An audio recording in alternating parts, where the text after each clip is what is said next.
tuned into greatness, and I must tell you that today is Tuesday, 15th day of March, and my producer will say thank you so much because we're in March. Maybe when we get to April, he will coin a new word because he certainly cannot say thank you very April. We are grateful how far the Lord Himself has brought us. It's a beautiful morning, I must say. It's bubbling out there, traffic building up. Yes, this means that people, regardless the hardships that we are facing, are still trying and thriving to make ends meet. And it's not easy. Yes, nobody says it's going to be easy. It's going to be difficult, but through all of these difficulties, you will get into a brighter future. But we ask ourselves, in the system and in the current trend of things, is there a light at the end of the tunnel? Well, maybe we've not even gotten to the middle part where we can see the end of the tunnel. Sometimes a tunnel may have some curves and all that. And if you understand the concept and the physics of light, you'd understand that sometimes light cannot bounce on certain surfaces. So when there is a curve in the tunnel, perhaps you may not see the light at the end of the tunnel. This is to tell you that no matter how bleak the future seems, don't throw your hands in despair and say, alas, we see no light ahead. For John, well, because that bleak future that you might think exists may not necessarily be what it is unless you get there. It will be hard, we know, and the road will be muddy and rough, but we will get there, and I'm sure heavens know that we will get there. My name is Reginald Adi, and welcome once again. Let's say a big thank you to Sonotech Medical Center, one of the fastest growing private medical centers in the country. They provide laboratory services and medical needs as well. Sonotech is a one-stop shop. It means that we don't go there to do window shopping. You go there for your business, your medical needs, your laboratory needs, your scan, whatever need that you want. And they have branches scattered across strategic areas in the region. And I always say that because they have a branch in Tema, that is towards the west, and in the central part of Accra, they have a branch at Osu. And when you go towards the west, where the best comes from, I know my friends will not agree with me, but the best comes from the west, the western part of Greater Accra. They have a branch at West Hills Mall, and of course, they have a pharmacies where you can equally buy all the medicines and drugs that they prescribe for you. And Sonotech has amazing stuff over there. Now, when you go, when you frequent or you attend any of their branches, you would feel as though you were in the comfort of your home. So I dare you to trust my words this morning and make a leap. Take a giant step. See that laboratory that you wanted to go, that place they frustrated you. Don't go there. Go to Sonotech. And when you get there, mention my name. That Reginald from Adwa TV says you should come there, and you will get something wonderful. That's just for your information. It's time for some discussions into matters that bother us as a country. COPEC has warned that in the next pricing window, that is beginning from tomorrow, 16th March, prices of petroleum products, we're talking about diesel, petrol, and whatever category or brands of petrol that we have, the prices are just going to increase. And if we don't take our time, it's going to go beyond 9 cities. The 8 there, broken already, going into the 9s. You don't know where we are heading from there. In the meantime, again, the airports, Ghana Airports Company Limited, GACL, is suffering an aftermath of what is purported to be huge debts owed ECG. ECG has cut power supply to the Ghana Airports Company Limited. I don't know what the situation is as of this morning. We'll take a look into that, how a state-owned company would be owing another state-owned company so much. Where are we going as a country? Because as it stands now, the Ghana Revenue Authority has indicated that it is going to put in measures to tax the online services that you and I use, the Jumia's, the Netflixes, and so now if you're going to watch a movie, you will pay tax on the cine that you want to watch. Interesting times we find ourselves in. Well, I'm joined in the studio by two very fine people. They are communication reps for the two leading political parties in the country. Madam Gifty Mensah, yes, I know, not the member of parliament, but a future member of parliament. Madam Gifty Mensah, good morning and welcome. How are you doing? Fine, thank you. Good morning. Good morning to you. Well, she's a communication rep for the New Patriotic Party, and a very good friend here, Vericaps Gadri, is a communication rep for the National Democratic Congress. Vericaps, good morning, and how are you doing? Good morning, Reg. It's been a while. It's been a while. Everything fine? God is keeping us. Yeah, God is keeping us. In terms of strength and health, I think God has been good to us, except that, you know, economically we are not sound. God has not been good to us economically. Well, I don't think we would have gotten here if God has not been good to us at all. Because some countries are suffering. Like, it's bad in some places. Well, you may be right, but I'm not in those other countries. This is where I am. Okay. I only know of where I am. So you speak to where you are. Exactly. You say he who feels it knows it better. Right. I want to be country specific. We're in Ghana, and so right. you know, times are tough. There's no, I mean, lie about that. You know, times are really tough. Okay. Auntie Gifty, he feels it in his own way. How are you feeling? Oh, he just mentioned that probably those on government payroll might find it easier. Oh, you mean behind the scenes, eh? Not really. When you were having conversations behind the scenes? Yes. Because on the record, yeah, I mean, people have not heard him say that. But what I would say is that it depends on how you live. If you think you were buying certain things during the past times where you could afford, and now you can't afford, you cut down certain things so that you can also cope with the sometimes situation. the things that we cannot afford are some necessities that we need. A A lot of people cannot afford electricity, for instance, but it is a necessity. And if you look at the situation with the Ghana Airports Company, for instance, you realize that it's a place that cannot operate without electricity, albeit it appears that electricity is quite expensive for the Ghana Airports Company Limited. So I'm trying to marry, you know, the concepts here. Yes, I have not read about that, and I don't know since when they piled up the bill. But for me, maybe personally, I've been paying electricity during, I think, 2015, 2014 day. I was paying more than 150 a month. But this time I pay 100. So for me, that's why I'm saying that it depends on the individual. Okay. Now I pay 100, sometimes maybe 120. So comparing myself to what I was paying before then, that is what I'll say. Okay. But for the airport company, they also have internal generated funds. If you are a director of an institution, you should know how to manage and be efficient with your funds that you collect so that you pay the bills, the utility bills. I don't know whether they normally pile up and they take the money from the consolidated fund.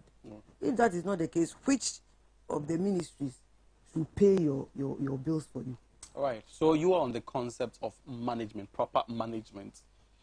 Because, of course, I mean, if you were paying 100 and you're now paying... Because formerly I was working with GES office. Okay. And it was the district assembly that was paying the electricity bills. But later on, like you're saying, you were even coming in with the rent and other things. You know, the basic schools, they also have houses that are built by the district assemblies. So you take those rents and use it, it's like internal generated fund for paying bills and other things. Very well. So if you're an institution and you are a leader and you are efficient and you are working well, then you can manage these areas. So I don't expect the airport company to tell me that they have some money chunk somewhere where they go and take the money to pay their bills. How were they paying their bills before? And what has changed? Why can't they pay it now? Then they are in the better position to explain to me why they are not paying now. Or probably the bill has been there for long, but it has taken a bold step by the ECG to come out. I've not read, I didn't get hint of that. I've not read about it. But I'm yet to read to know whether it has been for long or just in recent times. Very well. Then we can now discuss why it's very well. So let's take this quick read from Ghana Web. ECG to restore power at airport after at least 50% is paid. So this is, I mean, a follow-up to the initial story. It says that the Electricity Company of Ghana has disconnected power supply to the Ghana Airports Limited over debts owed to the tune of 49 million Ghana cedis. According to the ECG, the debts have been accumulated over the years. So this is not a one-time debt that the company has incurred. It's built up over time. And of course, for such a huge amount, we don't expect that, this would be the annual usage or cost of electricity for the airports company. Then it means that there is something that needs to be considered about the operations. But let me come to you, Gadri. This is a one state-owned organization owing another state-owned organization, and we tend to ask ourselves, because ECG over the years have been crying, for tariff increments. They're talking about lack of funds, and some areas are being denied electricity because some state-owned organizations are using the electricity for free. They are not paying. ECG needs to buy and maintain some of the machinery to be able to supply even to the few people who are connected to the grid. In your analysis, what do you think might have constituted to where Ghana Airports Company Limited finds itself now? Okay, Reg, thank you very much, and good morning to your cherished viewers again. And I'm always excited to be on your show. First of all, it's quite unfortunate. I mean, the figure is quite huge, 49 million cedis, that's a lot. And I don't believe, in fact, I learned about this just a while ago, just when I was even on my way to your studio here, and I don't want to believe. It will be good, and I believe we'll have a very meaningful discussion if we are able to have a full appreciation of what might have caused or gotten us where we are. I mean, from what I said, I wouldn't want to attribute everything to lack of proper management, or which could be one of the reasons anyway. But in my thinking, as I sit here, I think it would also very much be because of, perhaps lack of resources on behalf of the Ghana Airports Company. I mean, on the outlook, we know they are a big company, especially when we had the Terminal 3 coming up. Yes. I mean, to the extent that they've been ranked, I think, one of the best in Africa. One would have expected that we would not have, situations like this. But unfortunately, that's where we are, and that's what we are having. I want to believe it is lack of resources, like my sister said. Perhaps they are not able to generate enough funds internally to be able to settle some of these things. And it's it should be worrying. And we should all be concerned. Like you said, a state-owned company, owning another state-owned company. I mean, how do you then expect the other state-owned company to also survive, to be able to supply, electricity to the other parts of the country?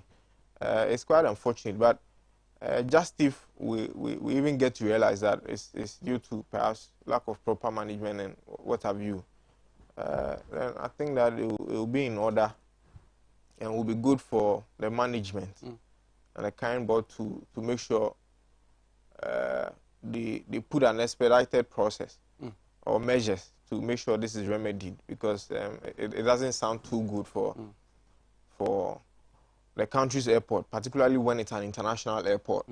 I mean, some of these things, sometimes you cannot measure or you cannot appreciate the downsides or the implications. They could be far-reaching, because people all over the world read, and so for people getting to hear that, this is what's happening in Ghana, you never know. Perhaps somebody's getting on board to land at Kotoka, and all of a sudden you read that there's no power at Kotoka. Well, again, fortunately, the power outage, according to ECG, it's not going to affect the flights and operation of flights, and I wonder how that is possible, because of course the airplanes do not power themselves, using electricity from the airports, but the airplanes, and when you understand air traffic to some extent, you realize there is a tower over there, and the tower actually is able to control air traffic. They're able to determine as well,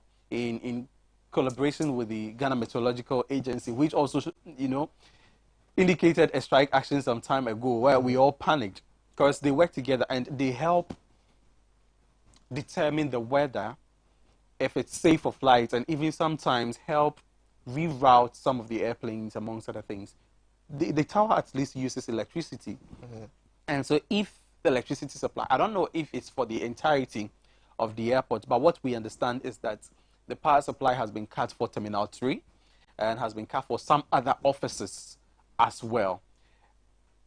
Do you think, let me come to you, Gadri, again. Terminal 3 is an action. Now, Terminal 3 is one of those prides of former President John Dramani Mahama and the NDC as well. You pride yourself with, the construction of Terminal 3, although it's for the entirety of Ghanaians. Do you think that perhaps with the expansion, there was some maybe measures that were supposed to be put in place to ensure? I'm bringing this in not because of the power outage alone, but I happened to have, come into the country using Terminal 3, as an exit point. And we got that the AC was totally off. The air conditions at the arrival sector or department, I don't know which way to put it, it was totally off. And we complained, everybody complained. They are not running so much electricity.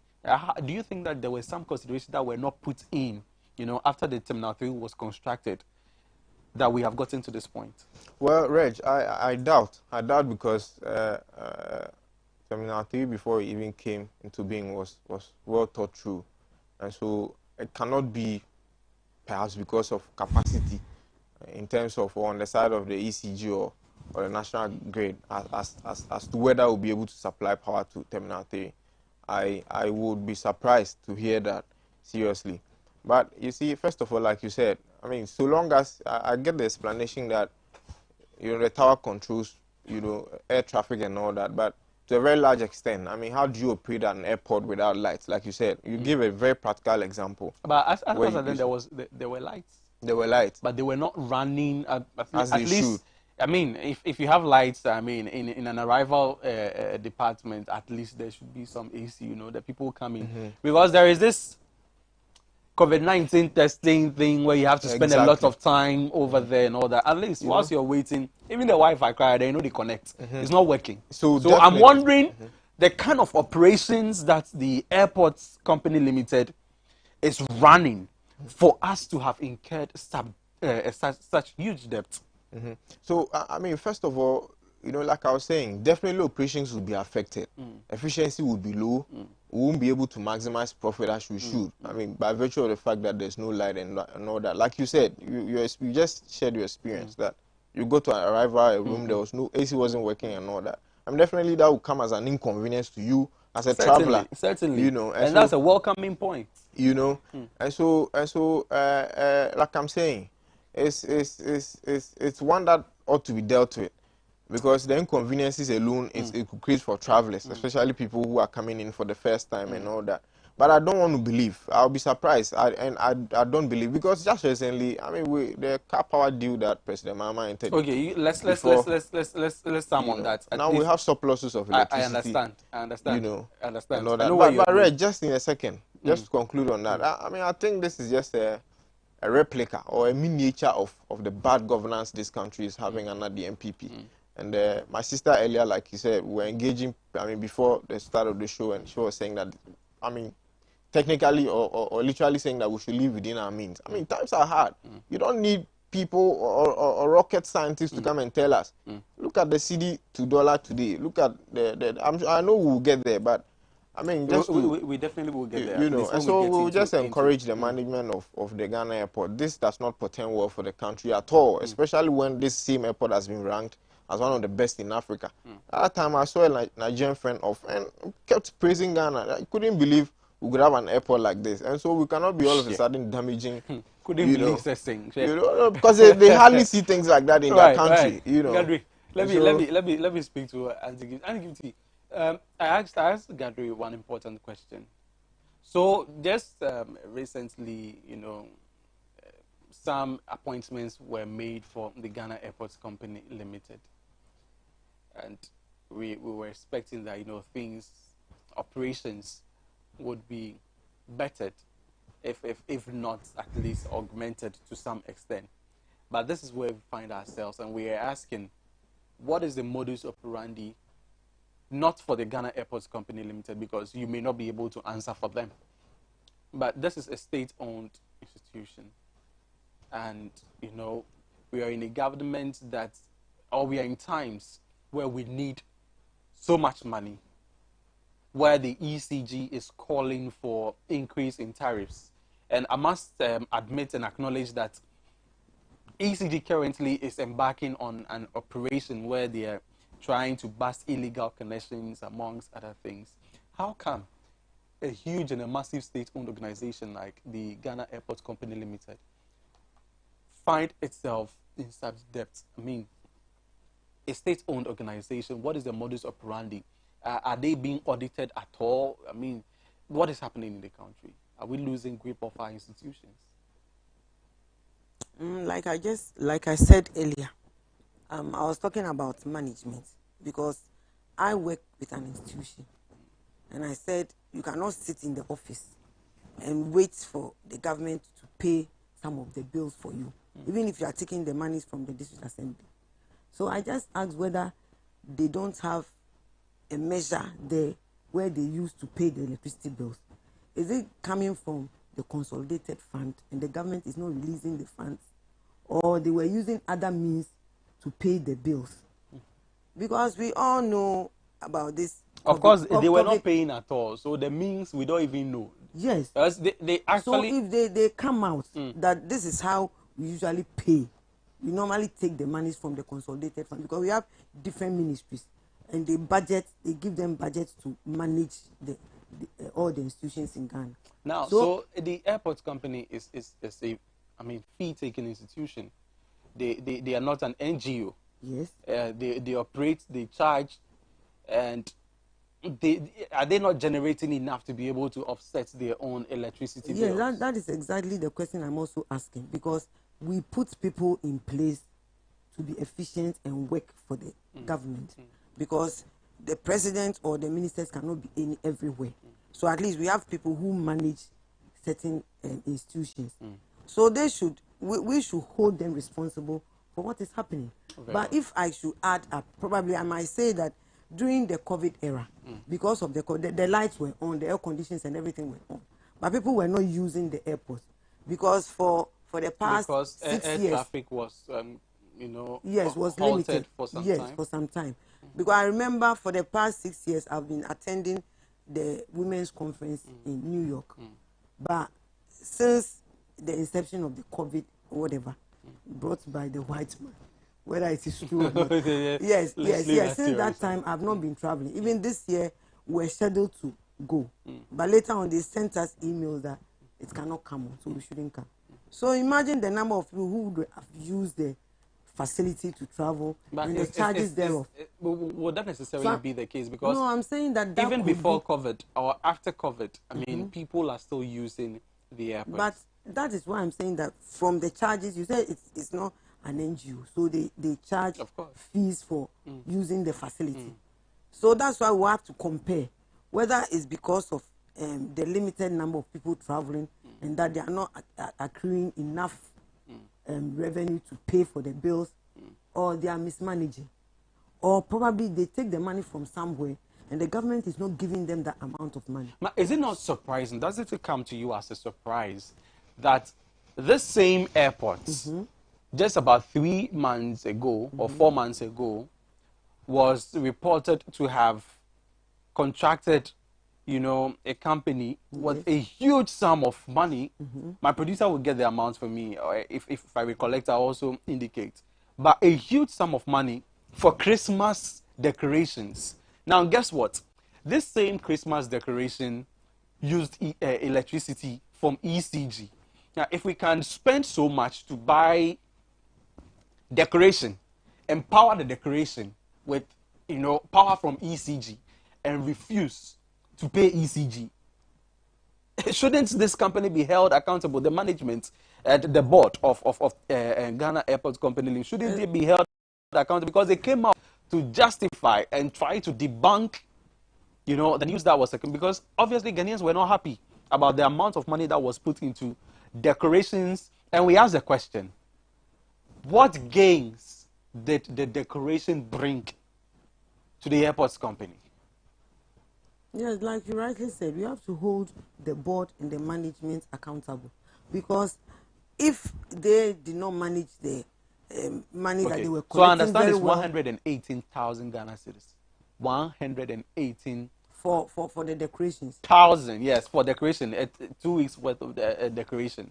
118,000 Ghana cedis. In fact, on that, I'll come to you. Okay. I'll come to you. I want Auntie Gifty. I mean, she speaks for the current party in administration, and so we are asking, what was the essence of that declaration when you knew that debt was indeed piling? And of course, this same declaration that you spent a lot of money on was also going to add to the cost of the operations of the airport, because they were still using electricity to power that. It was a nice declaration, Mom. I wouldn't lie. But what was the use? Yes, like I said, you see, probably the electricity company never came out to maybe bring out how much these companies were owing them. But if it's that justification. I mean, you are using the electricity. You should me, know. let me know. It is like that, because if I'm owing somebody and the person does not come on me, or the person does not push me to pay, I might relax. And if ECG should come out with other institutions that are owing them, probably we'll all be surprised. Well, I mean, it doesn't see the fact that we are surprised about this. So how did they get the 50% to pay? Where did they get the money from? They didn't get 50% to pay. But that's what you exactly said. No, the ECG says that they can restore power to airports company if they but pay. You read something. That's what I read. ECG says that they can restore power if the airports company pays at least 50% of the debt owed. That would be around 24.5, million Ghana cedis or so. Now, in the event, I need to make you understand as well that the Ghana Airports Company Limited signed a check of 1 million Ghana cedis, which is just a fraction of the debt owed. But the ECG refused to take it and to restore light to them. So what they offered was 1 million, not 50%. Yes. So, like, we are all experiencing, like he just said, that people are going through hardship. The government is finding it difficult to fund certain institutions. So it's about time they put all these people in check. Because formally we are in Ghana here, and we think everything should come from the constitution. Do you think that this government do you think that this government is, accountable to the people of the nation, when of course the recent board chairman of the Ghana Airports Company Limited was appointed by His Excellency? We were hoping that, somebody who is appointed by His Excellency who cares about the nation, would be accountable to the people, at least if not to the people, to another, or somewhere last year. He was appointed somewhere last year, if I'm not mistaken. He's had some months, well over 6 months, in office. What are they doing? Is it a useless bot? Excuse my language, but this is what has come to light. And we didn't expect, because it was under the same board that the same declaration that also helped in care costs, was put in place. Is the government, do you think that the government is really accountable to the people, at least if not to the people, to the other state institutions as well? So in a way, if electricity is now pushing them to pay the bills, then we all know what is happening. So that whatever means they used to pay the money formally, maybe some time back, and they are not using the means, they should come out and tell us.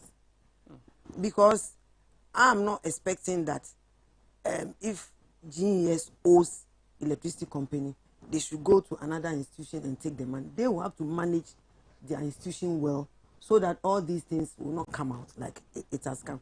It is not good for Ghana, like he just said. Okay. But it was because of bad management. The people who work there. You see, sometimes Ghanaians take a lot of things for granted. And it is because electricity company will not chase them. That is why they feel reluctant to put in monies where they have to put in. Is it not but sad? I think is it not sad in a way, when we... But why is it sad? In a way, if we don't check these people to do the right thing, how can we go forward? Because if this thing has not come up, would you know? Because I'm saying, Because now I'm that it asking has if come it's out, not now sad we'll because take, these people will have to take responsibility. They will have to come out and answer to Ghanaians. Then if it is from the central government, they should come out and tell us. But at least some people should be held responsible for things that are happening. very well. Some Because people if should I'm be in, held. yes, of course. Because if I'm in my office and I'm managing the office and I'm not able to put things right, then I will have to answer because they give you the position and you took it. So you should, because the president cannot be everywhere. He would appoint people to work.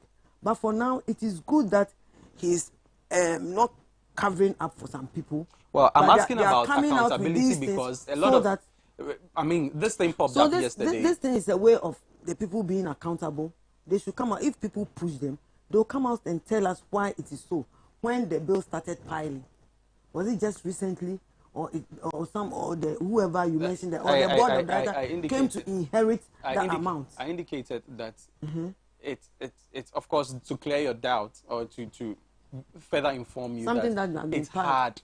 piled up for a long It time. had piled up for a So long time. The number of years why was is it not that the indicated. literacy My company is coming out accountability now is the ECG. to ask questions? The questions we are asking is the ECG itself accountable to its own self. Why did management of ECG sit and wait for the debt to accumulate to this point before going, to shut down?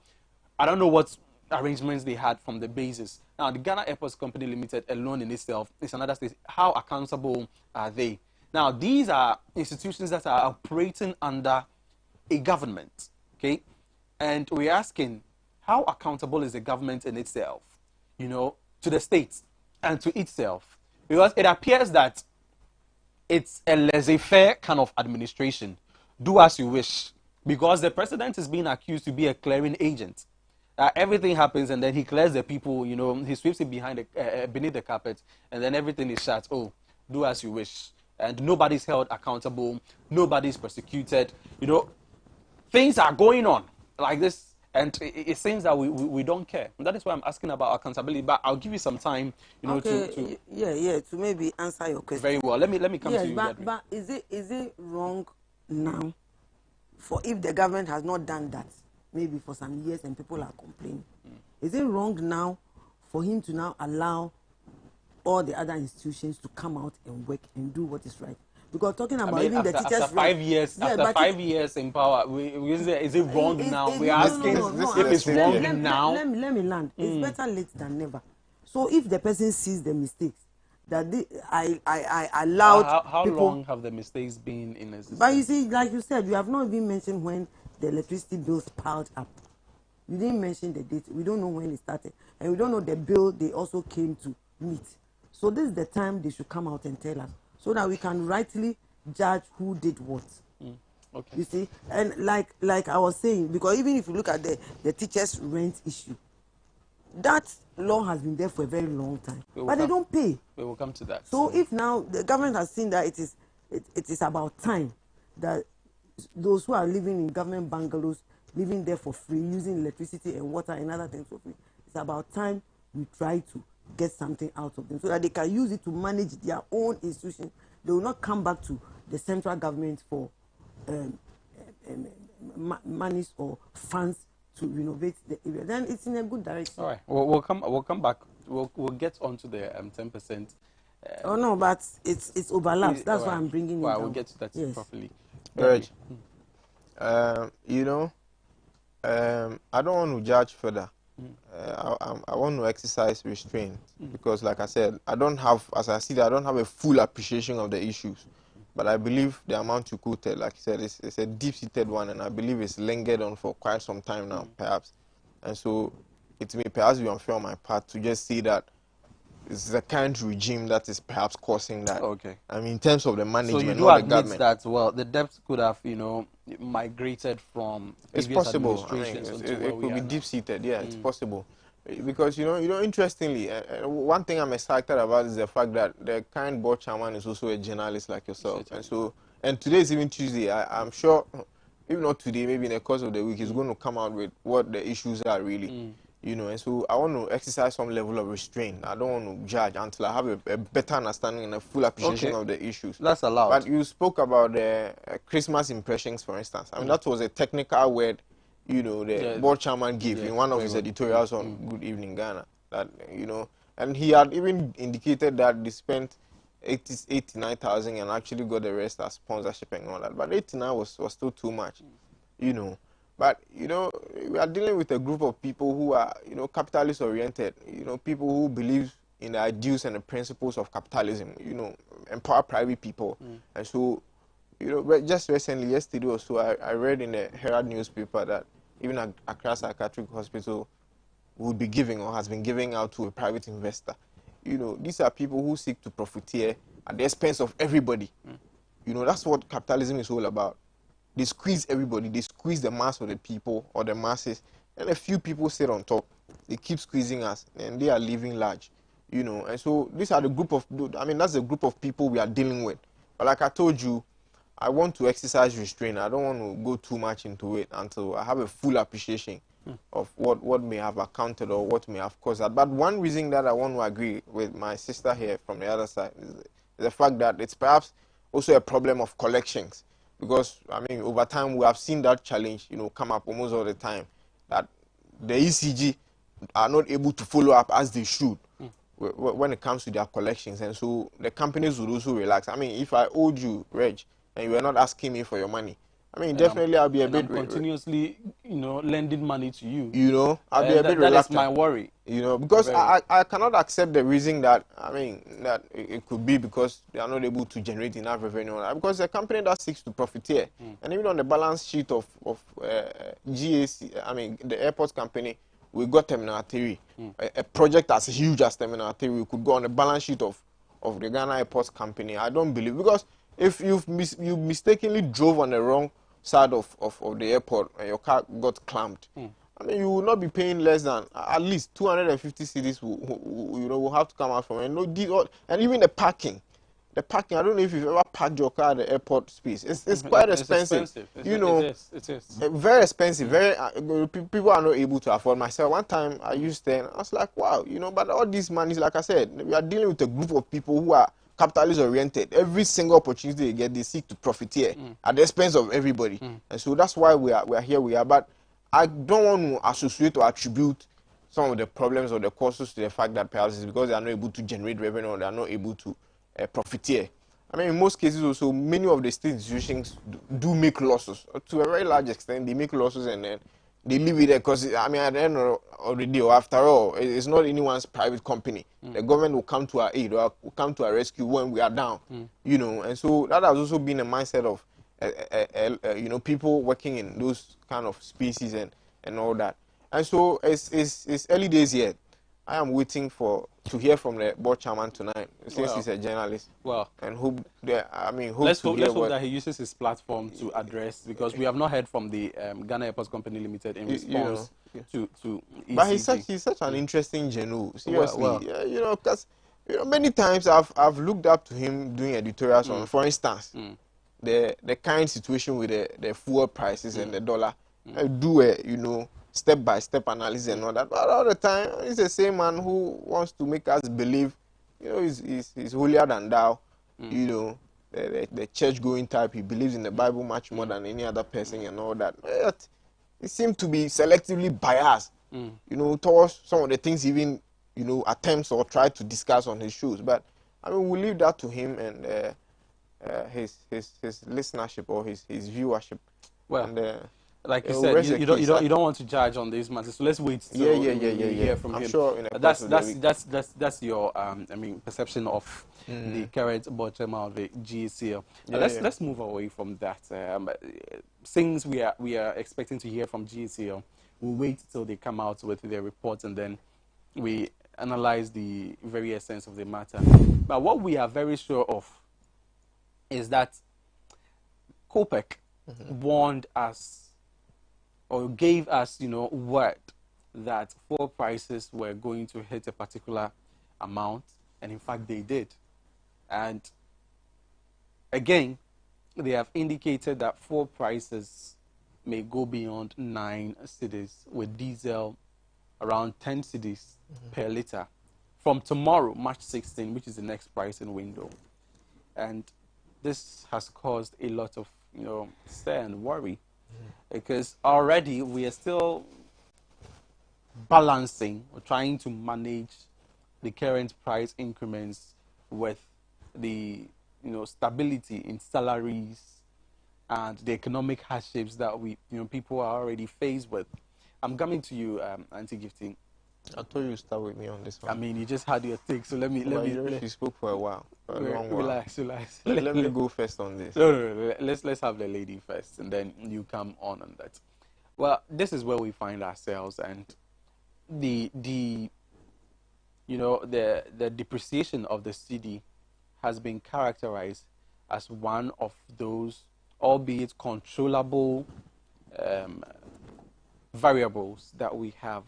Unfortunately, in an administration that indicated, that they were going to arrest the exchange rate and give the key to. I don't want to go, to all of those things, but how come we are still challenging and battling? We are finding it challenging in battling for prices as a result of, what is happening with Russia and Ukraine. Are you bringing in the Russian-Ukraine? Not Russia and Ukraine. We're talking about fuel price increments. It's scary. Okay, but that will depend on where we import our fuel from. Because we know that our petrol cannot be refined here, and normally we buy from outside.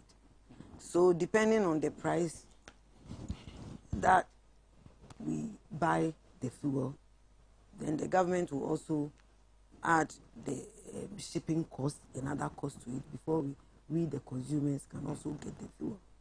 So if I'm to believe that some of the fuel are imported from Russia, then probably maybe the war is also a contributing factor. But I've not actually read where we exactly import our fuel from. But sometimes so long as Amsterdam. Sometimes we get it from Amsterdam. Okay. Other times from Nigeria. Yes, Nigeria, yes, I know. So for Nigeria, I know, but the other areas, maybe I cannot be privy to all of them. So if fuel prices or crude oil prices goes up, then it will definitely affect what we get here. Of course. And it is better than people queuing and not getting fuel. The situation where you go to the a filling station and you might not get the fuel to buy, like what happened in 2014, 2015. So we are fortunate that the government is trying to even get some for us to use. But in actual fact, but all of these are results of the global production of crude oil. It's not necessarily peculiar to a particular country, and of course, with fuel price increments, Ghana is not the only country that is suffering. But even a country like Nigeria that recently faced a shortage because of, hundreds of tankers that were imported with methanol in them, which is not, of course, not up to standard. Yes. The price in Nigeria is relatively low when you compare to what we are experiencing here in Ghana. Is there something they are doing that we are not doing? Yes. And because they have a refinery and we don't have. And at least if you can refine your own crude, it will be better than buying it elsewhere. But if we can afford to build the machines here, that I've also heard that the government is trying to build some at Sorpon. So maybe if that one is built and we refine our own crude, then prices might come down. Okay. But so long as we buy from outside, it's like demand and supply. If you are demanding something from somewhere, and we've grown, Ghanaians have grown the taste of buying everything from abroad. Even if they see Ghana made something, they wouldn't want to go in for that. And because of that, we are changing a lot of dollars, importing things from outside. So that will also affect the dollar rate, and it will affect importing fuel from outside world to Ghana. And that will also affect the price. If it goes up, it affects us. Unless we have other means of cushioning the fuel prices so that it might come low. So are you saying that we don't have means of cushioning the Yeah, fuel prices yes, currently? but you know, because of the taste of a number of Ghanaians, you see a number of cars moving around with only one person sitting in that car. Me, I experienced something when I went to, I stayed in New Jersey, and I come to New York every morning. I could see that some people park their cars and they join the bus. When they are going back, they have a parking lot where they go to pick their cars. You see, things are getting difficult, and it's not only in Ghana here. But at least we live in our country and we have to complain, so that if the government can do something about it. But the way people are complaining and shouting and doing that, if really, because the government is also stressed out, and Akufo-Addo himself has come out to say that things are hard. But if there was something that he could do about it, he could have done it. Because if you buy something from outside and the prices are rocketing, how do you reduce yours? Then it means you supply it for the people for some time, outside, and it will get to a time you cannot even supply again. If you're buying from outside and your currency is, that's resilient, of course, it shouldn't. You see, before you see, and sometimes when people mention COVID, they say you shouldn't bring in COVID, because before COVID, there were revenues that the government was also collecting from tourism. But after COVID, I'm saying that from tourism. A lot of after COVID, is the COVID over? But a lot of taxes have been introduced after COVID as well. I mean, after the lockdown periods and on all that. What are the taxes, if you should name them? We have Bola tax, which was introduced, what recently. Do you mean by Bola tax? So you don't know about the Bola tax? No, you see, because listen, because people, I know there are trucks that come for our refuse, and if for some time now it has not been increased, then I personally don't feel the Bola tax you are talking about. Maybe that is the reason why maybe I'm not aware of the Bola tax you are talking about. I see. But it's pollution and sanitation levy. I mean, yes. Okay, fine. But can we live our society, our environment like that without making the place conducive and neat for people to live in? And if you want to work on that, how would you go about it? Because I'm doing it for you, and you have to pay for that service. Well, let me speak. Let me speak to your brother here. Yes, and like you rightly said, every place fuel prices are going up. Even in a country where they get the oil in larger quantities and they are able to even refine their own oil. If you compare the prices of petrol to other countries, we are just at par with Rwanda and some other countries who also import fuel from other countries. And you see, I read about something about, was it Kenya and some other countries, and they were blaming the fuel prices on the Russian war. I don't know whether that's where they import that crude oil from. Yeah, Russia and Ukraine are one of the, No, I'm saying that they were using producers. The war as a basis of. So even if you are not importing a fuel from Russia or Ukraine, because there might be pressure on other areas where we import, they will increase the prices. Because if I cannot get from Russia and Ukraine, then I have to maybe go and look elsewhere where they have the fuel. So if like I'm saying, demand and supply. So if the demand is high over there, then it means the prices will go up and it will affect us. Okay. Reg,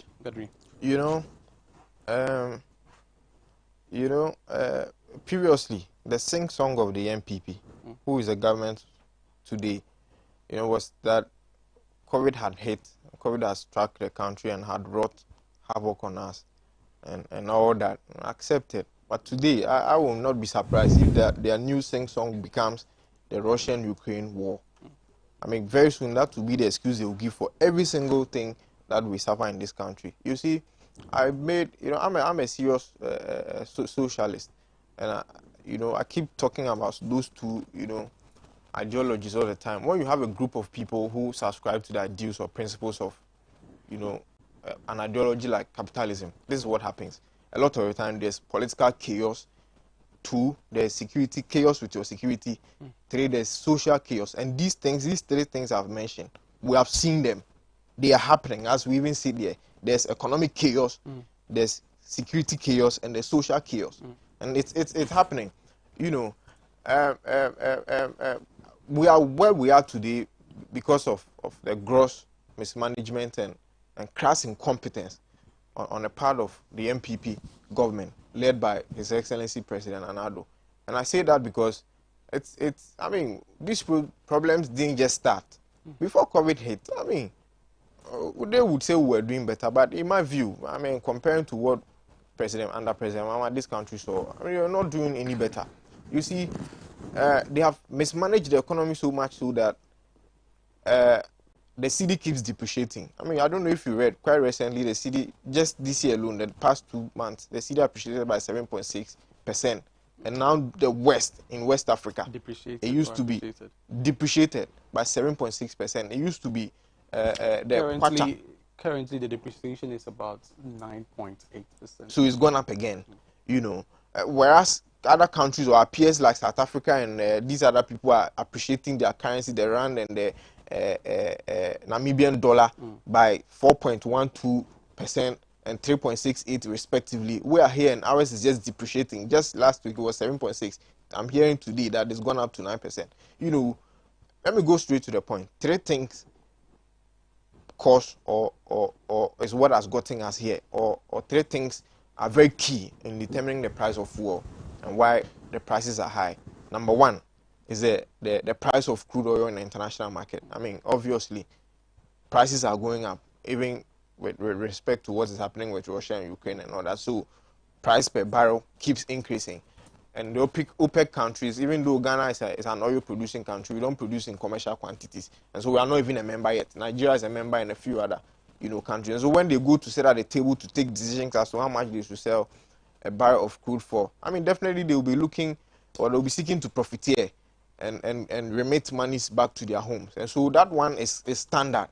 We cannot blame the government for that because the government has no influence. Number two is the dollar, the cedi to dollar. Because whatever product you buy from either Amsterdam, Nigeria, or wherever into this country, you buy with your cedis. And when you have a situation where you have to use more of your cedis to get a few dollars before you can purchase the product, definitely, Reg, if you were a business person, if you are an oil mogul, definitely you will not want to miss out on your margins because that is what you are in business for. Your profit, that's what you are in business for. And so you definitely don't want to miss out with your margins. And so that's where we are getting to. It's because this government has not been able to manage the cedi well. Now so there's a lot of pressure on the cedi. We need a lot of cedi to be able to get the product or to get dollars to be able to get the product. That's number two. Number three is the local taxes. That is where government has a role to play. That's where you have an influence. And especially when you are a government that touts around as one for the people. This is where we expect that I have personally, I motioned on one platform the other time and called on the government to suspend some of the taxes. Because that's the only way, if you really have your people at heart, that's the only way you can make people feel, or you can balance the equation. You can make people feel a bit stable, given that the COVID-19 has had its own effect and had already brought hardships. And so I look forward to the government suspending. We are not saying scrap it completely, but I mean in the interim, you could suspend some of the taxes because I mean clearly the tax component or the levies on about 12 of them on the prices of petroleum products. I mean, cannot be left out when we are discussing some of the things. Where should governments be getting money from?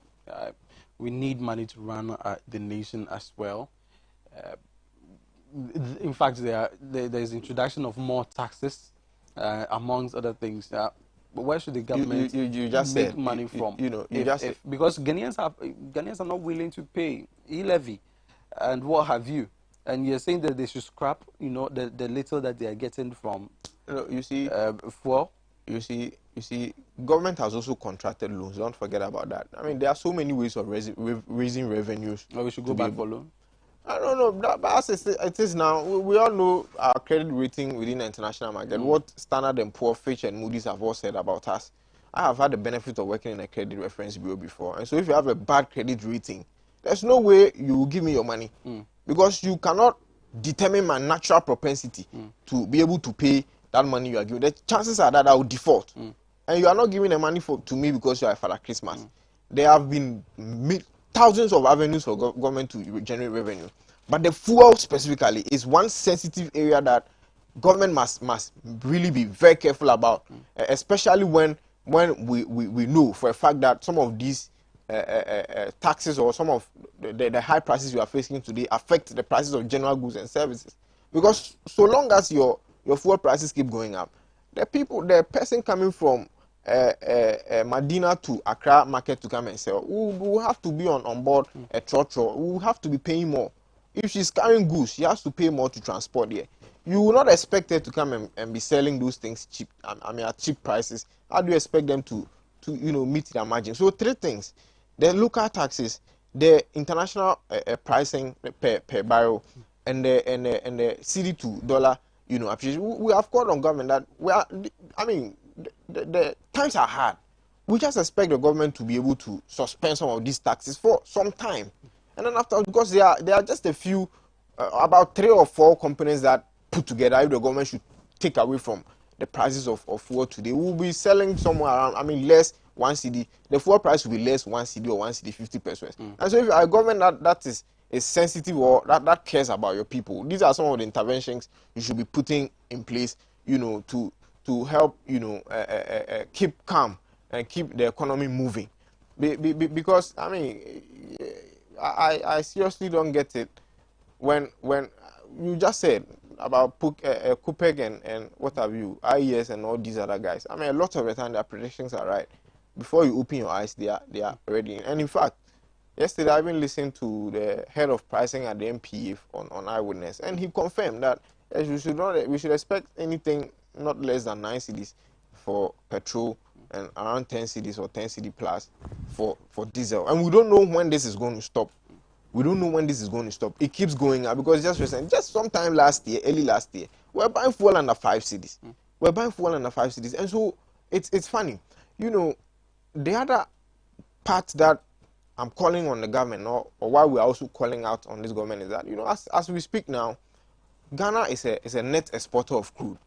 On a daily basis, we consume about 100,000 of liters of fuel in this country, but we export about 160,000. That makes us a net exporter. And I'll refer you to a Bank of Ghana a report on our petroleum funds thus far, and go and check the gains we have made. We haven't made losses at all, and this is minus the revenues. Are you sure? Because a report I read recently, you are reading from last year, a report I read recently indicates that we have not made the projected gains from our well, I don't know which years you looked at, but the report I read compared the first not half the Bank of Ghana report, but a report about the petroleum sector. The petroleum sector in Is it a PIAC report? Certainly. Well, I haven't had the benefit of reading that, but I want to refer you to the Bank of Ghana report that compared how we fared within the first half of 2020 and 2021. That gave an indication that we're even increasing our revenues. And so if you are increasing, a lot of the time the excuse is that we don't refine in the country, we don't produce oil here and blah blah blah and all that. The truth is that we also export crude to the international market. So when prices go up, we expect to increase our gains or our revenues, or the windfall must also, we must be a beneficiary of the windfall. But what we expect the government to do for those gains or for those revenues it has gotten is to cushion. You mentioned about the Nigerian situation. Nigeria is doing with 245 naira and 165 naira. 145 naira is almost like 150 pesos here. And the magic they are doing is that the government is supporting the people. The government pumps 102 billion on a monthly to support fuel prices. This is the government that has got these people at heart. Right. Ghana is doing one of the worst in Africa. Ghana is doing one of the, even Togo here. The last time I checked, last month somewhere about, it was around 5 cedis, something pesos. In Benin, in Cote d'Ivoire, they are all hovering around 5 cedis, 60 pesos. I haven't checked for this week, but the last time I checked, they were all doing under 6 cedis. Okay. Even in the US, they were doing a little under $1, $998 or cents or so. But Ghana at the time we were doing $1.12. And so we are doing one of the highest. And where we expect the government to show leadership is to be able to cushion with the revenues we are getting from the exportation of our crude oil, and also be able to suspend some of the taxes, at least for the meantime, because the hardship is becoming unbearable. As I sit here, when I was coming this morning, I saw some of the Shell list board, the scoreboard for the prices, and they had taken, it was completely, blank. And I asked myself, so if I walked in to buy fuel They are here, how going to much would they review. They have? are going to review them. You, Let's you know, let's get ready to wrap up. you know, Let and me speak so to. let me just conclude on that quickly. And I mean, it all boils down to leadership. President Anadu, in my view, is supervising a field government, and there are no two ways about that. I won't mince words about this. In my view and in my opinion, I think that he's been one of the worst leaders this country has ever seen. Because if you compare the indicators, you check our public debt to GDP and all that. I'm sure today by now we are doing around close to 400 million, billion cedis as public debt. Because the last time we were doing around 361 billion cedis. Right. And so he's gotten to a point where he cannot get money from wherever, be the international space or wherever. Now the only resort or the last resort has been e-levy. If quite frankly, Reg, just some few seconds and then I'll rest my case in. You know, with regards to the e-levy, when I saw the launch by the GRA, by the commissioner, regarding the e-commerce, taxes on the e-commerce, the Netflix, people doing business on Facebook and all that, I was a bit excited, and it's projected to raise about 1.7 billion annually. And that is a proper thing to do, especially in an event or in a case where we had been told that we're taking inspiration from a place like Kenya, because indeed that is the policy principle in Kenya. When they say e-levy in Kenya, it is taxing some of those electronic platforms and not the broad daylight robbery like the government is trying to do by robbing monies in our e-wallet or in our account. That if my dad gave me some money to send to my younger brother in the senior school university, then the government is saying he's taking right. some amount of it. And so this government has failed. To the attempt to tax some of these online platforms. Yeah, that's what we should do. It's a way to go. Right. I mean, thank you. Let's not rush this. Yes, I want so to. What can the some of the government things do? he said. Even just yesterday, I read from US, from Fox News, that they are going to increase their fuel by 20%. So if you are saying that they are selling it at what price, you don't know what will happen the next day, because if but relatively, he mentioned other factors. You see, relatively, like the exchange rate, for instance. Good. And but they're also increasing. No, he was comparing us to US and the increase of fuel. You have cited a lot of economic things. You've spoken about demand and supply, but you know that increments can be at an increasing rate or a decreasing rate. What is the rate of increase in our jurisdiction? What's the rate of increase in their jurisdiction? But put that aside and speak about the purchasing power. What is the purchasing power of that very nation you're comparing to, and then the purchasing power of our very nation? You realize that there is a huge gap. Yes, you are saying purchasing power. If Ghanaian compare your salary to whatever somebody working in an institution in UK is taking, I told you they park their car somewhere and pick a bag. Yeah, but I'm not speaking about the individual purchasing power, but the national purchasing power. We are purchasing with our cities. Okay. They are purchasing with their dollar, of course. Because the something forex that we market, maybe they have an advantage. Not heard about this thing. You know, for them, they are the very people who, how do I even put it? They are the very people who manufacture their own currency, but we go there and they print for us and we pay for it. So why can't we do it ourselves? But all those things as a measure to mitigate the payments. No, yes, I'm saying that all these things cost us because you give your currency to somebody to print it out. Is that necessarily the justification as to why? Hold on. Is that the justification as to why the currency is suffering? Of course, it's one of the reasons. Because how is that a reason? Because if you have the how much power. Do we pay for printing? Okay. I know we pay, but at the Mint, how much do we pay? Recently, the BOG came up with a measure. They were going to stop the printing of 1 cedi or 2 cedi, and indeed they have stopped.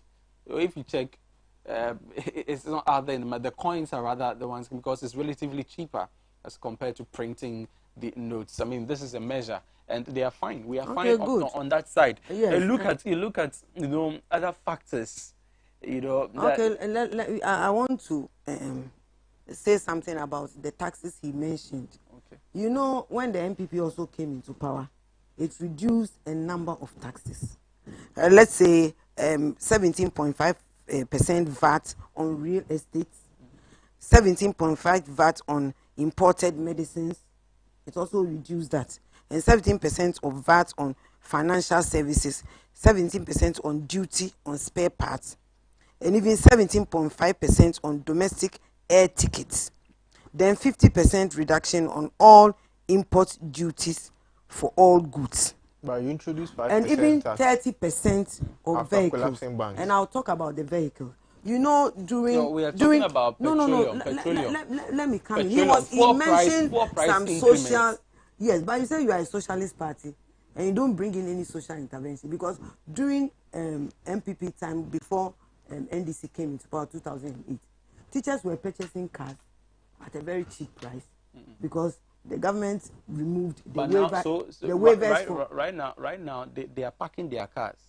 See, they've started buying bicycles. Go to La Paz and ask for the price of a bicycle right now. You brought in demand and supply. The demand for bicycles is now high. So good, but even Gabriel should have said then these are again, if you want to go to economics again, these are complementary products. Okay, what is the essence when you reduce taxes for vehicle importation, what have you, and then fuel prices are increasing? Who will buy the car for the fuel? But even if when they buy the cars, how would they fuel the cars? Reg, and even that is it not misplaced? Even that they introduce, don't forget they introduce 5% financial services. I'm banking on what she's areas where you want to send your car. You want to go with your car. Maybe going on your normal duty, like say teachers who are teaching in La Paz and wherever. Maybe the distance from where he goes to school and where he would drive his car to the school, it's better he uses a bicycle than using the car. So that is your priority where you want to. Because if you are sick in the night, you cannot go and knock at somebody's door. So what you are saying is that if Ghanaians cannot afford the fuel, they should buy the bicycle. But Gabi has answered that. So. Lawyer Gabriel should have I'm saying that you would have to decide. We should buy horses. We should be ready to. You would have to decide. You would have to decide what is good for you and go for it. Okay. Because even those outside Ghana, maybe in the developed countries as they claim to be, even over there, people will tell you that they don't do one job, they do 2 or 3 jobs to be able to sustain and live. Because the jobs are there. Why are the jobs not here?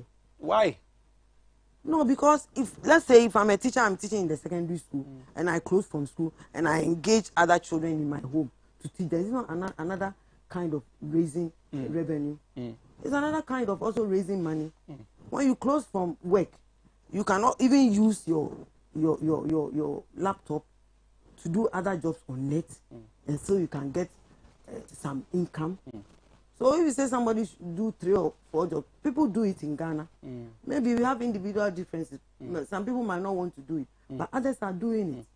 So if you come to a situation where you think one job cannot help you, so you add other jobs, and that is what other people are doing. The answer, you see how the world is going. We don't have to sit down and say that because I'm doing one particular job, I should just sit behind that job and suffer.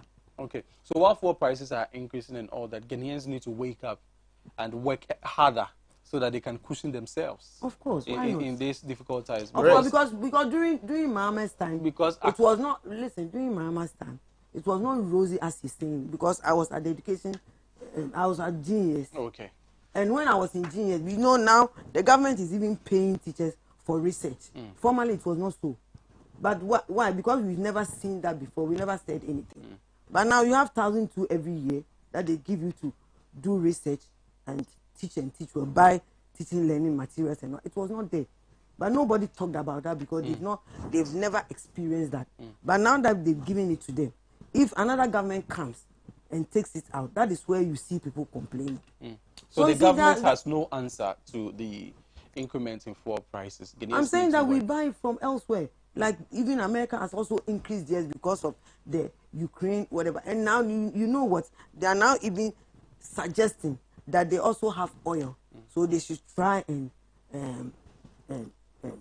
get their own crude and refine and start using it. And stop buying it from elsewhere. Okay. So when you get to that point, then you use different measures to see how it will help you solve problems. Like you rightly said now they are taxing other social media, e-commerce, yes, than using the mobile, the e-levy. Is that not what he said? No, he made a submission like that. And he was saying that it is better. Yeah. It is better than. It's but a you see, more, you see, sometimes it has to no, separate way of good. yes, But let me ask you a question. Hey, so if long, MTN or the telecos have come out to increase their percentage of 1%, they are taking 1%, right? Maybe increase that. Would Ghanaians have complained? They are providing a service. What service is the government providing to us? The government is providing. Because if MTN services. is no more today, Because how would you make your calls? Because when I got sick, I The went government to the is hospital. robbing us. I was admitted at Rich Hospital during the COVID era, and I was there for 3 weeks. They were giving me oxygen for free. If I should have paid for that oxygen, do you know how much one bottle of oxygen will cost for only 1 hour? I couldn't have afforded it. But you see, who was giving to you? Yes, but the government paid for it. Yes. Because you work for the GES. No. Because he paid for everybody. She's a member of the government. Please, my brother. People who are paying no, for oxygen it isn't at the true. hospital. It isn't and even true. sometimes And it's not there. People even deliver in plastic chairs. Please, maybe it wasn't COVID. Okay, you meant during the COVID era? Yes. Okay, all right. And we had a number of, you see, I was even surprised when I saw the number of people who had contracted that is because when I was outside and I was, government were coming out mentioning numbers. I thought they were just inflating the numbers. But when I got there, I saw the reality. The next segment. I'm grateful for your time, Auntie Gifty. I'm grateful for your time. So these are the services the government is giving that you cannot see. Okay, all other services. And even this April because we want to venture into TVET. I indicated I was going to give you time to wrap, but you said you wanted to conclude before I went to her. Oh, no, but give me a minute. Okay. But you talked for a very long time. Let me give you a minute. 1 minute. No, you see, Reg, it's quite interesting that to hear the MPP today admonishing Ghanaians. What she's basically saying is that we should live within our means and we should live moderately. We should cut our coat according to our size. But this is the same person who is a member of a government whose leader is on a presidential jet spree. He charters flight just anyhow, and we all know today when an urgent question was filed in Parliament, it's been made a national security matter. We don't even know how much the state is spending. My producer says he has dashed me 20 minutes, so let's take a quick break. You've been talking for quite some time now. Are you sure, Reg? Yeah. I've been very quiet today. We'll come back. I'm here with Ms. Gifty Mensah and Mr. Verica Gadri. The communication reps for the NPP and the NDC respectively. We'll go for a quick turnaround. When we come back, I'll be discussing the 10% rent that teachers are being asked to pay. Don't go anywhere, right back.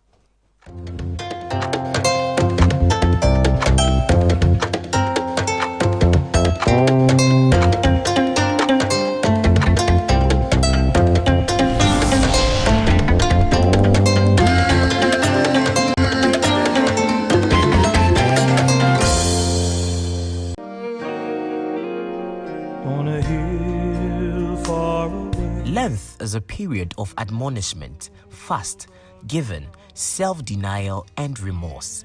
Join us this season on the Lenten Afternoon Meditation live on Adoa TV from Mondays to Saturdays at 12:30 p.m.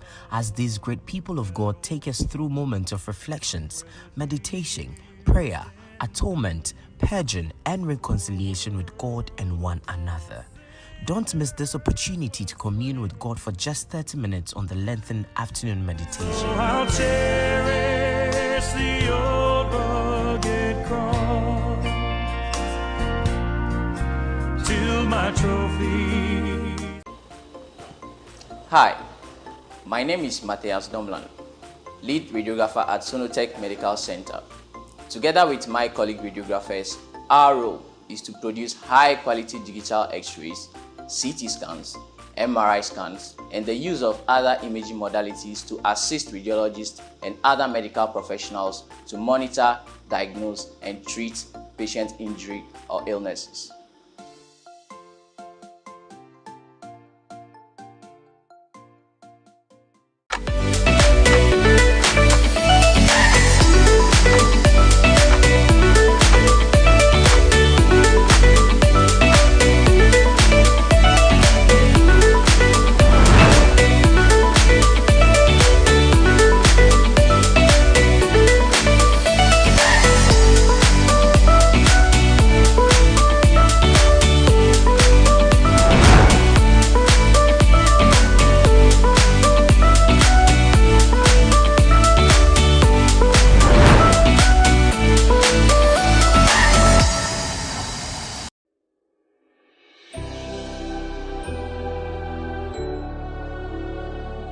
Welcome aboard the safest airline in Africa.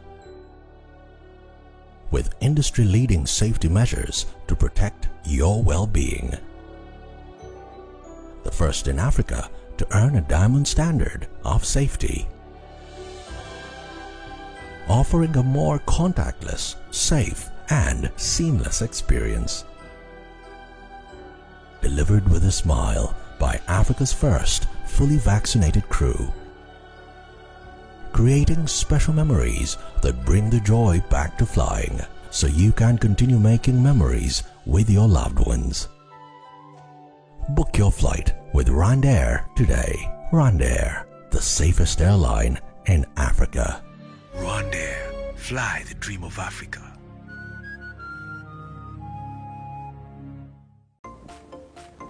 Hi, welcome to Sonotech Lab. We work on a wide range of samples, blood, body fluids, and even samples like stool. We work with updated methods and sophisticated equipment just to bring you the most accurate results in the best time possible.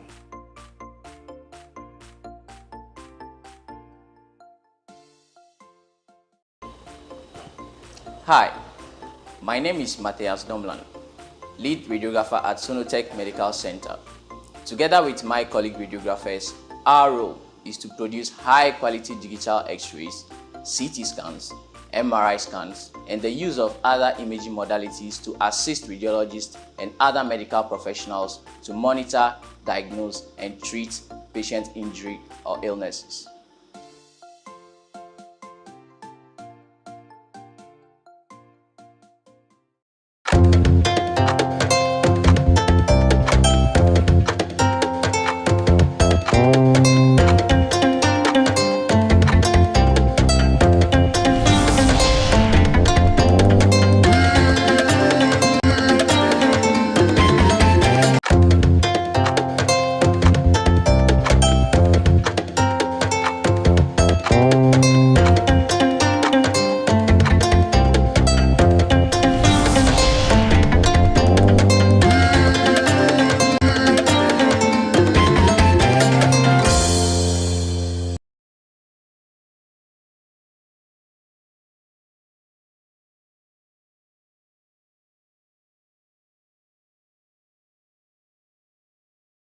Back from the break, and thanks so much for staying with us.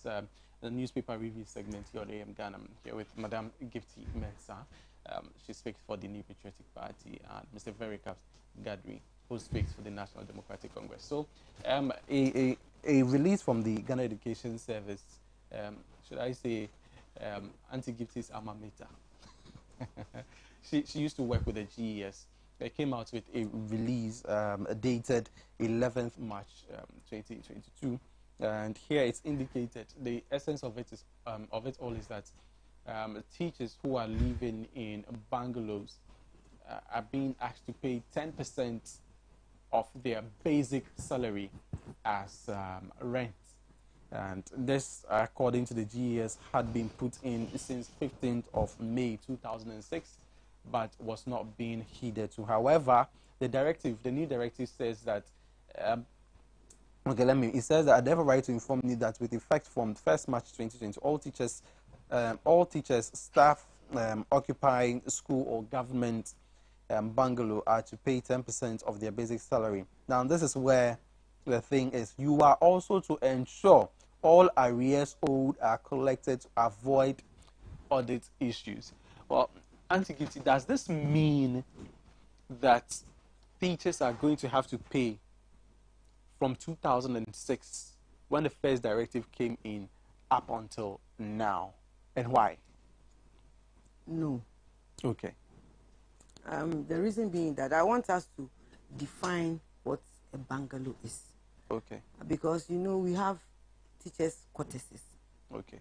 Like in the basic schools. Maybe a JHS in a rural area, some MPs will want to build for teachers so that they will get a number of them to come and teach in that rural area, because a number of them wouldn't want to go because they might not get conducive environment to live. So normally that's what they do in the district assemblies. So you see somebody having maybe a single room self-contained, chamber and hall self-contained, But you go to the training colleges and the secondary schools, and we have places where teachers live in bungalows, maybe 2-bedroom, 3-bedroom, depending on where the school is situated. Right.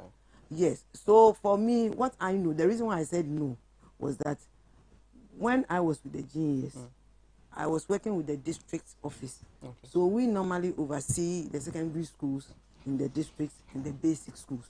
So with those who are living in that single rooms and remote areas, they were not paying anything because it was built by the district assemblies. So they use that as a motivative factor to get the teachers to go and teach in those areas. So I wouldn't term, I don't know if I should term those buildings as bungalows. Okay. Yes. So I'm getting a little bit confused. But if you go to the training colleges where I attended training college, you see that there are bungalows, big houses where you see with a compound. And what we knew at that time was that they were not even paying the utility bills because it was all infused in the payment of fees. Because you go to training college and you pay utility fees. So we pay for the whole school. So that was how it was being collected. But now that the government is sponsoring everything, maybe that is the time they will ask you to now pay for what you've used for a very long time. Then while in the secondary schools too, they were taking some monies from the teachers, depending on the community they find themselves. Maybe outside the school, rent might be cheaper than living in the school compound. So they would decide how much they pay. And the teachers were paying according to how much they were asked to pay. I see. So that they will use that to renovate the houses and paint Okay. the school and other things where the teachers were. Well, so this varies, I mean, among Yeah, the it varies. schools But with the and 10%, I locations. don't know how it was implemented because during all these times, that was how they were paying the rent. Okay. So now that they're bringing in 10%, I know teachers living in those areas where they might not get the facilities where others are getting, they might raise the issue and they will have to work it out. Because if I'm taking, let's say, 3,000 and I live in a chamber and hall in an area like maybe a remote area, I can't mention any name. You can't ask me to pay 300 whilst my colleague who is staying outside It's paying less. is paying less. And you come to Accra and Kumasi and other areas, and those who are living in the bungalows are not paying anything. They are paying something small. When I was living office, teachers were paying 20 cedis For rent. for rent. Is that 10% of it? No. They had an original rate they Yes, applied. so they had, apply. oh, okay, there was an original, and that is not 10% of Meanwhile, basic the salary. 10%, the 10% bill or law, whatever was there, but they were not using it. Interesting. Yes, Well, but you see, and so that was how much they were paying. We have when I limited time, so yeah, let's yeah, try and when I balance left the us. time, But if right. you come to Accra, for instance, if somebody is living on campus at Presec and you are living in Medina, you might pay maybe 1,500 for 2-bedroom flats or 1,000 cedis, depending on whoever. Then the person living there is paying 300. So you see, these are the there's that disparities. You're right? And our rent is actually infused or calculated into our salaries. Okay. That is 35% of your salary should be used for rent. Okay. So it is part That of your is salary. sort of rent allowance. Yes, rent, but it is part of your So salary. it's deducted as source. No, No, so no, so no, that, no. we No, need to exactly. understand that there is basic salary, and then some of these allowances come as a percentage of your basic salary. Yes, So yes. if we understand what the basic salary of teachers are now, we would know what 10% of it is and what 35% of it is, which Yes. was calculated and given to them as So rent those allowance. who were Now, saying the question staying to find outside is campus were also not happy Okay. because you are giving us 35%. Somebody is living on campus and he is not paying anything, or maybe paying something small. So those But I'm paying so those much. who were on campus, But they are were they being given the 35%? Of course, because allowance? it is part so they of get the your salary. allowance and then they still pay. Yes, but that. what they are also saying is that they are in the school as a duty post. Okay, all right. Yes, all so right. that was let's their hear from argument. Gadri. What, But those are the I mean, universities I and training wouldn't have- colleges. I For wouldn't them, they will have to. I wouldn't Very have well. too Because much they to don't say need- because she's a former staff Exactly. of GES. Exactly. But you know, I mean, it was funny when I learned about the Auditor General chasing about 59 staff of the GES. I mean, in a money in value of about 111,000 cedis for 2019 alone. I mean, that's the money they are chasing the GES to cause its members to come and pay. I mean, that's just a drop in a ocean. And this is not an issue we have to politicize. I believe. I mean, I'm sure my party will stay this position on it. But personally, I believe the teacher has not been motivated well enough across the country. Okay. And so if they are enjoying some of these little benefits, and like I said, yesterday I had the chance to see a list of rates that apply. They are in different categories. You know, some are paying 18 cedis, some are paying 20 cedis for single room, single bed, and all that. I think that that old arrangement, perhaps government should consider and let them stick to that. That arrangement as a way of motivating, because teachers are a lot of the time in my senior high school, for instance, teachers who were mostly on campus were teachers who were either dining hall masters or house masters and all that, and they had a role to play. That's why they have been stationed on campus. You know, so I think that was what was so it should come as a motivation to the teacher for wanting to be on campus, because it comes with its own stress.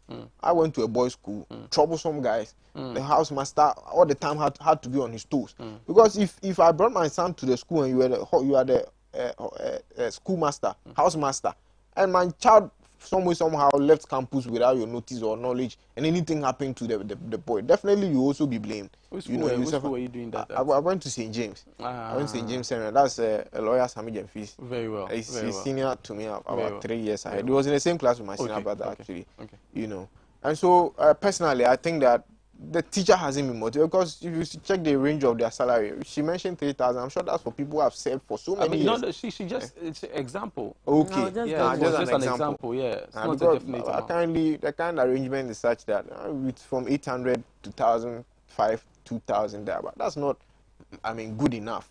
And so if they are being motivated by some of these little things, I think that it's not an issue we should politicize, and government should stop chasing them. There are a lot of monies or revenues government can get from different places. Already, just back to the full matter quickly. You know, one of the reasons why we've wrapped on that. Else, I would give her a chance to go back, because she still has a lot. Make this comment she still has a lot to say about. You know, if you are done on the teachers, the 10% increment. Let's go back to Madam Gish. She's been with GES, like you agreed. Sure. We'll give her that benefit. You have been with GES. Do you think that teachers will be happy with this new directive? Because some are receiving 35%, allowance for rent. Some are not receiving. No, everybody. Everybody's receiving, but some are paying rent outside. Some are paying just some, small. Would teachers generally be happy with this directive, especially those who are supposed to be housed? Like you see, it depends. I'm saying that those living in big cities, and depending on, so that's why I said I want a definition for a bungalow. Okay. Because if somebody is living in a single room self-contained, I cannot term it as a bungalow. Okay. Because when we were children, so I a bungalow, we knew how bungalows were. Of course. So if they say it's a bungalow, maybe they have specific ones they are referring to. Right. Because lecturers and those who are living in training colleges, they all don't pay anything. Well, now let me ask you a question that he came up with. He says teachers are not motivated. The teachers are motivated now than ever. Before. Yeah, because you see, formally, teachers were writing lesson notes. They were using pen and paper to write lesson notes. Now you can get it on net. You can get your lesson notes on net and do some changes and just send it straight to your head teacher without even copying, sitting down and copying. And most of the time when you travel, you'll be thinking about coming back to. No. Then what was the reason for this guy, this banter with ES and this social media guy? Teacher Kwajo. He was talking about infrastructure. No, if they talked about lesson, what it means is that when you go on the net and you get your scheme of work and everything, you have to put in certain things before you send to your head.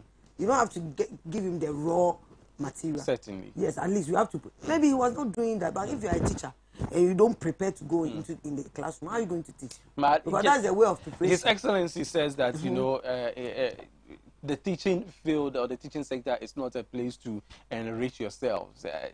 Of course, he was saying this in relation to calls by teachers that they are not motivated enough, and some of the claims that they are making. But when you talk about motivation, you say that teachers are yes, motivated I was just now more than ever. Yes, I wonder if they'll be happy with you this morning. I'm telling you, I said they are being given, I think from last 3 years when they introduced the new syllabus, they are giving 1,002 every year for you as a research money to research. Just for research? Yes. The salary itself has not come? No, it is just for research. Okay. But it is not salary. Not where they are deducting the 500 for the laptops, the so-called laptops the government procured for teachers. Of course. Please. Let's wrap up. It's for teaching, learning materials and research. Okay. That is what the government gives you. So for your advice, teachers should go ahead and pay the 10%. No, I have not said so. I said there should be a definite definition on what a bungalow is, so that we can know who should pay and who shouldn't pay. So this is because lecturers and training college teachers are also living in big bungalows and they don't pay anything. Very well. So this is a message. But you see, in the GS, we deal with ranks. Needs to sit up. Yes, we deal with rank. So you'll be in the same rank with somebody, but you might be at the basic school and the person will be teaching at the training college. And you will get a bungalow, you'll be at the basic school with the same rank, you will not have a bungalow. Meanwhile, the government is giving you 35% for rent and it's giving to all teachers. Very well. So my concern about this 10% payment of rent from the of basic salary as payment of rent by the teachers is that GS, this is clearly coming from somebody who has been within the law, and Madame Gifty Mensah, and she says that GS needs to sit up and be able to define properly what a bungalow is from what the other ones, which she doesn't know whether to call them bungalow, whatever. And I think that is a call in the right direction. However, GS, are you aware that most of your teachers do not even have a place to rest their heads once they are posted? So whilst you're eager to implement or be a tool by the government to rake in some more money and drain or collect from these people who say that they are not motivated, why not solicit motivation for them? This is the concept. Why not provide proper bungalows for teachers, and then after that take rent from them? Then you know that you've made a provision and then you are taking. It's my piece here. We had a conversation with Mr. Verika Gadri. He's a communication rep for the NDC, and Madam Gifty Mensah, communication rep for the Neighborhood Party. Thank you very much, lady and gentleman. Gadri, if I give him all the time, he's going to speak. 10 seconds. Just 1 second. Okay, I just want to especially the constituency secretary.